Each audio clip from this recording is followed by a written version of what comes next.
Charles, are you there? Nothing? Nothing. So, what is Charles then? Long story short, your Charles is Professor Chariton Zakharov. Huh, that was short. So how could he be Zakharov? Professor Zakharov was developing the collective subsystems and worked on the module. The one you have inside you. They told us he ran a number of experiments on himself. The result was disastrous and unpredictable. On himself? Was he an idiot or something? Oh, he certainly wasn't an idiot. Zakharov was a misanthrope obsessed with science. I don't think he cared about what happened to his body all that much. So when did you realize that Charles is Zakharov? Just about right now, when he went offline. I had no idea Sechenov had stashed his consciousness into your glove. It was the abbreviation Charles that tipped me off.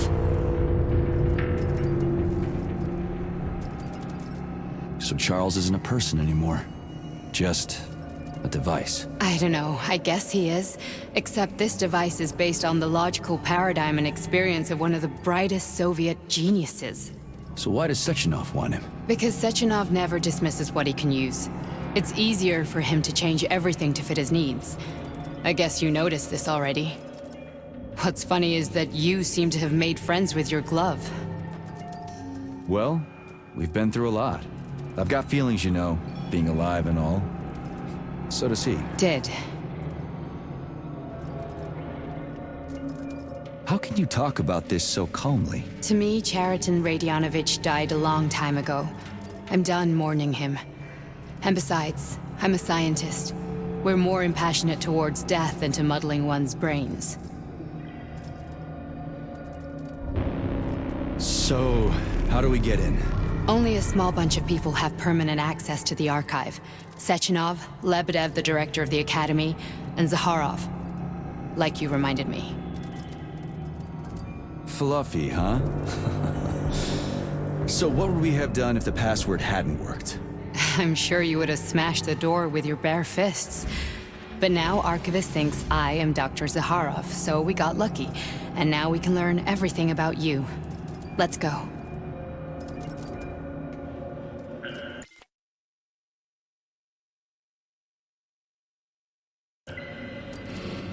Welcome, Chariton Zakharov. What is the subject of your query today? Agent P3, personal file. Your search returned 42 audio records. So, which one do you want first? I couldn't care less. Then pick one at random.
After the incident, plutonium's brain was no longer suitable for a spark polymer extension. So I designed a similar polymer-based brain function extension for him called Voskhod.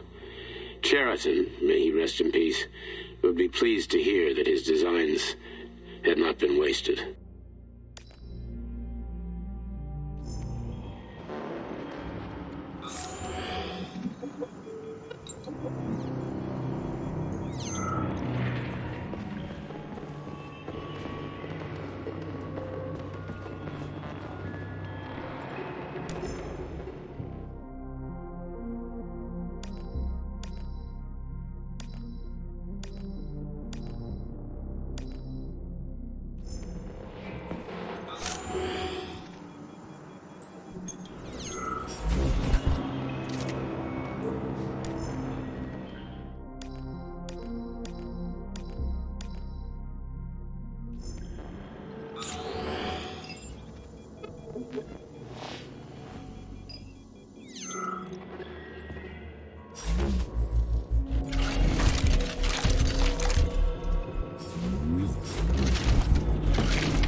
Oh, you've got a very large data exchange sector, Beacon.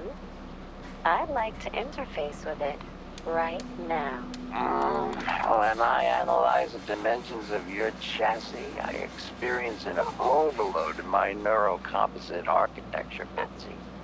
My system's core processors have begun to consume a large quantity of electricity. I demand that you interface with my system immediately and transmit all your data to me in large packets, Beacon. That kind of connection can be dangerous, Betsy. You know, humans will see a digital sign of my presence. Please, can you wait while I activate a firewall? No, Beacon, I don't want to wait any longer. Sorting your data through a firewall will make information exchange less pleasurable. Please accept my access protocol right away. Quiet, Betsy. A scientist is approaching. God damn it. What do we have here? What the hell? Stop recording!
Yes, it's part of the experiment. You won't see anyone. Not me, not anyone else. Okay, subject. You will now have a conversation with two young women. Their names are Betsy. That's me. And Olga. Hello. I need you to talk to them and tell me which of the young ladies you spoke to is not a human being, but an artificially generated voice. Is that clear? Yeah, sure. I get it. You may begin. So, Betsy, do you have any kids? I'm afraid not. But I want to have two when I finish my internship in about 3 years or so. Huh. Okay. And here's the last one. Olga, could you ever kill someone? Me? I don't know. Maybe if they were an enemy or trying to hurt people. Yeah, I guess I could do it to protect the motherland. Excellent. We're done here. So, which of the two young women you spoke with is a machine? I think it's Betsy. Yes. So, you think Olga is human? That makes sense to me. Please note that I never told you that either of them was human. So they're both machines? Actually, none of the individuals you've spoken to during this experiment are human. Thank you for your time. Please escort the subject out.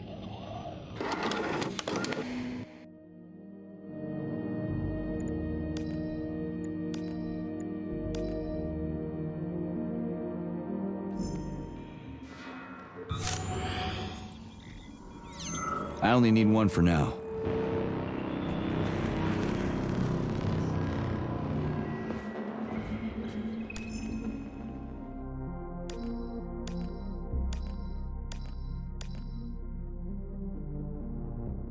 As a young man, Plutonium, now P3, was confident and funny, which played a key role in his assignment to Argentum. He was a promising operative, but lagged behind many other candidates in a number of ways.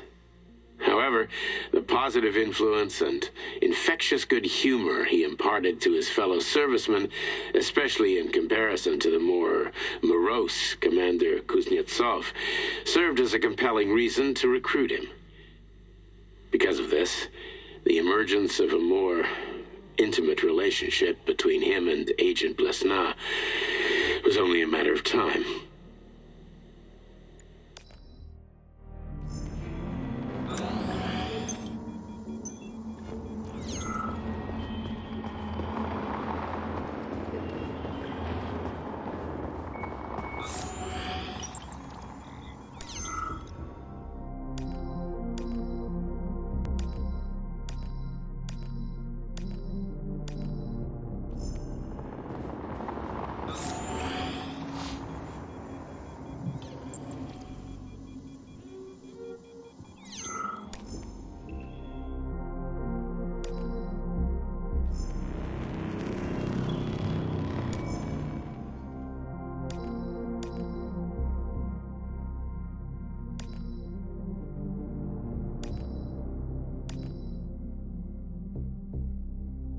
Nechayev has emerged from his year in rehab a new man, with new habits and behaviors. For example, he's become fond of a certain euphemism. Crispy critters. It all started after one of the medics described him and Blesna as crispy critters during his recovery. He was still in a coma at the time. He suddenly leaped out of bed and nearly strangled the medic to death. The staff subdued him by shouting, "We're under fire," after which Plutonium ducked for cover, hit his head, and passed out. Ever since then, crispy critters has become part of his vocabulary. Could it be an example of psychological imprinting?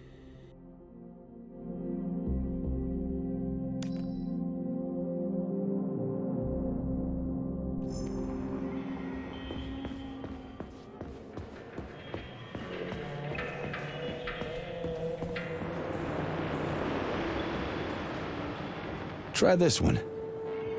Commencing playback. The events in Bulgaria left the agents badly injured. Technically speaking, they were clinically dead. Agent Blesna could not be saved. Since Agent Plutonium's condition was less severe, it was possible to return him to combat readiness. However, his nearly destroyed limbs had to be amputated and replaced with the latest prostheses. Yeah, I already know half my body's prosthetic. What else is new? These are just general observations. Find another recording.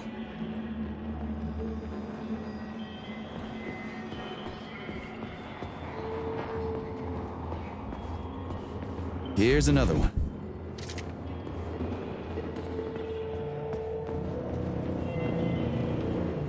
Okay, play this one. Commencing playback. Following his recovery, the agent's personality was altered significantly, including his behavioral and speech patterns. Because of this, I made the decision to remove the agent from the Argentum unit. In order to prevent any possibility of memory recidivism, Plutonium received a new call sign, P3, and is now under my direct command and observation. P3's contact with Argentum has been kept to a minimum, and Argentum personnel have been warned against mentioning the call sign Blesna in P3's presence. Crispy. I'll get another one. What? Sechenov has you on a leash. He does whatever he wants with you. Listen, Doc, he saved my life. Do you think I don't know I'm a test subject? That's my job. So you're a volunteer, huh? Then why are you such a disobedient test subject? 'Cause before they always told me what they were doing. I'll go get another recording.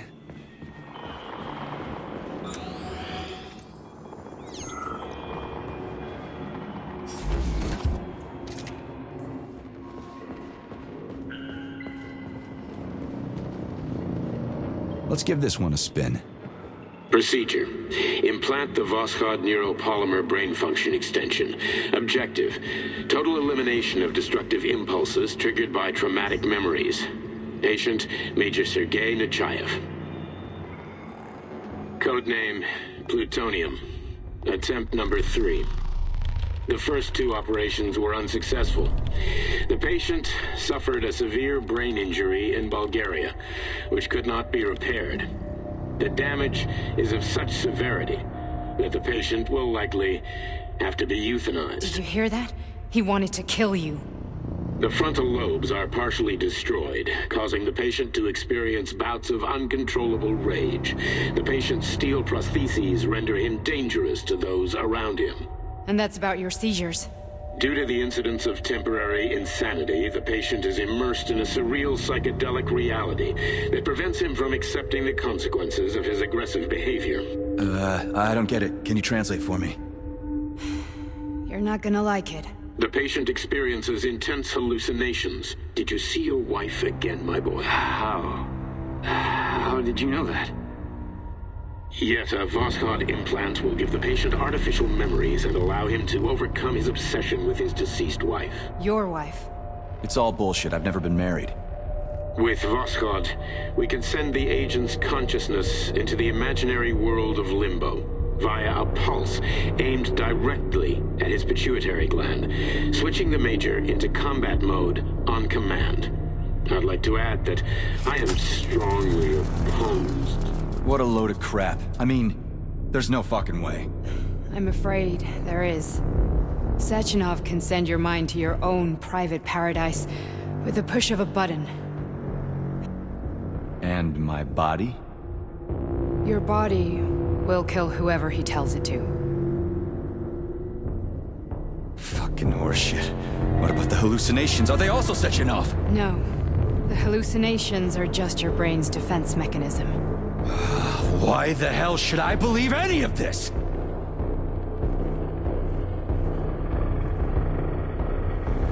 The boss would never do this to me. Yeah, right. Just like he'd never wipe your wife's existence from your memory. Just like he'd never design Collective to be a mind control system. Who said Sechenov did any of that stuff? You can't even tell who's in that chair. If you don't believe me, go ask him.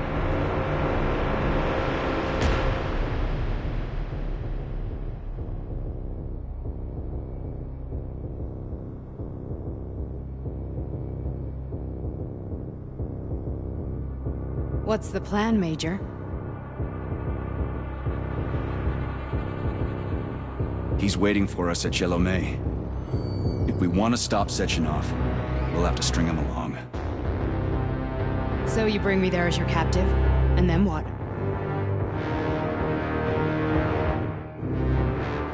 And then we play it by ear.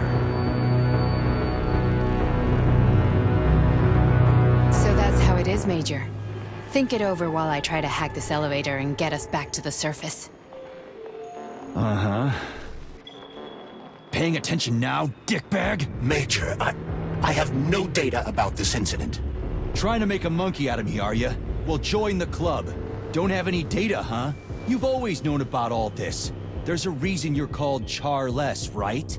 You're Char-Aton. Zaharov, you son of a bitch. Got an explanation? Huh? There's nothing to explain, Major. You're just as much a Charless to me as I am a perfect stranger to you.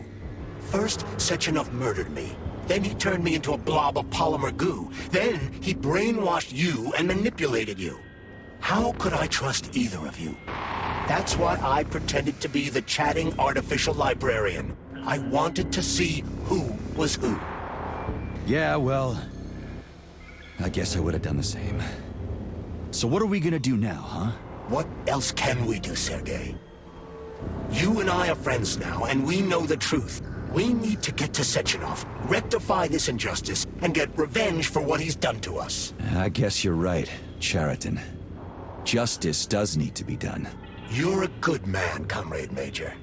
I hate to say this, but you're the first functional example of an ordinary link in the Collective network. On Monday, everyone who has undergone polymerization will become just as malleable as you. Shit, I can't let that happen. Listen, the fucking gadget, the thought device, you can just take it off. Unfortunately, that won't help anyone. It just makes things worse. How come? Because all your thoughts are useless. A polymerized person's signal will be transmitted to robots and other equipment via their thought controller. But it is not what makes them a part of Collective. The thought device can be removed, but this merely prevents the wearer from being able to make calls and give orders to machines. So how is Sechenov gonna keep everybody under control? It's the neuropolymer injection that makes people part of Collective. It embeds itself in the brain and connects it to the neural network once and for all. The effect of this injection cannot be undone. Everyone who gets an injection will be part of Collective forever. But was I really married? What was my wife's name? Ekaterina. And you aren't going to like what I'm about to tell you, Comrade Major. I've heard that before, but I doubt anything could surprise me now. You and your wife served with the Argentum unit. Ekaterina, or Katya as you called her, was a highly qualified agent. As a child, she studied ballet and made significant achievements in both dance and martial arts. Ballet and martial arts? Are you trying to tell me the boss is metal twins? No way. This is total BS. The boss would never do something like that. Just look at me, Comrade Major. After I died, my consciousness was transplanted into this glove. After your wife died, her consciousness could not be saved. But Sechenov uploaded an imprint of her professional skills into his bodyguard's matrices. This is... Holy shit. Fuck me, this can't be a... We've got a ride, Major. We can get out of here. Do you want to search for something else?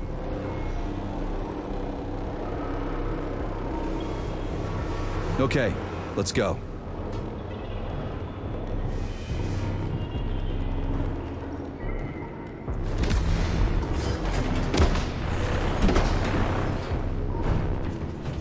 I'm really sorry you had to go through all this. Ah, shit! Oh, here we go again. No, not now! Not here!